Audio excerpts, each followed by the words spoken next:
गांव के किनारे एक घना जंगल था जिसे लोग भयावह वन कहते थे।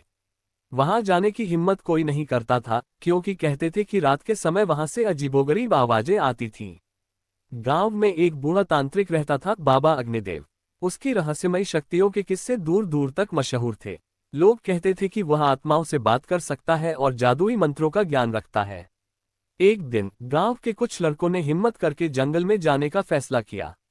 वे जैसे ही अंदर पहुंचे, उन्हें महसूस हुआ कि कोई छाया उनका पीछा कर रही है। अचानक एक डरावनी चीख गूंजी और वे घबराकर भाग खड़े हुए। लड़कों ने बाबा अग्निदेव को सब कुछ बताया। बाबा ने गहरी सांस ली और कहा, यह कोई आम आत्मा नहीं, कोई प्राचीन शक्ति जाग चुकी है। रात को बाबा अग्निदेव ने अपनी साधना शुरू की।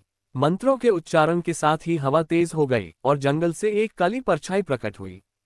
तू कौन है? बाबा ने पूछा। परछाई गरज कर बोली, मैं उसी राजा की आत्मा हूं जिसे छल से मारा गया था। जब तक मेरा बदला नहीं लिया जाएगा, मैं इस जंगल में भटकते रहते हैं।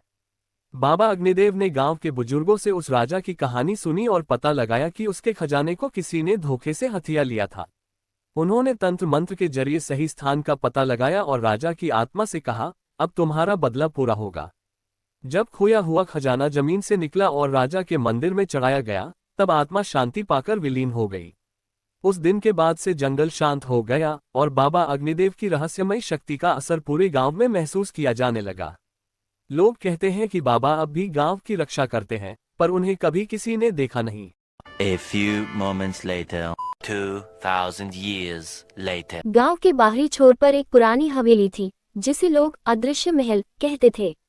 सालों से वह वीरान पड़ी थी, लेकिन रात होते ही वहां अजीबोगरीब रोशनी दिखाई देती और कभी कभी कोई धीमी आवाज गूंजती, जैसे कोई फुसफुसा रहा हो। गांव वालों का मानना था कि वहां कोई रहस्यमयी शक्ति रहती है।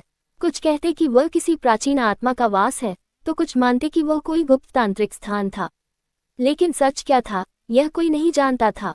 रहस्य की खोज। एक दिन गांव के 3 दोस्त रवि, सूरज और अजय इस रहस्य से पर्दा उठाने का फैसला करते हैं। आधी रात को वे हवेली की ओर बढ़ते हैं। दरवाजे पर हाथ रखते ही एक ठंडी हवा चलने लगती है। अंदर अंधेरा था, लेकिन लगता था कि कोई वहां उनका इंतजार कर रहा था। जैसे ही उन्होंने पहला कदम अंदर रखा, दरवाजा अपने आप बंद हो गया। अचानक अजय ने मोबाइल की टॉर्च ऑन की, लेकिन रोशनी बहुत कम थी। तभी उन्होंने देखा, एक छाया धीमे धीमे सीढ़ियों से उतर रही थी। वह इंसान जैसी लग रही थी, लेकिन उसके पैर जमीन से थोड़े ऊपर थे। रवि ने हिम्मत कर पूछा, तू कौन है? एक धीमी आवाज आए, जो यहाँ आता है वह लौटकर नहीं जाता, भागना या सामना करना। सूरज ने दरवाजा खोलने की कोशिश की, लेकिन वह जाम हो चुका था। तीनों की धड़कनें तेज हो गईं।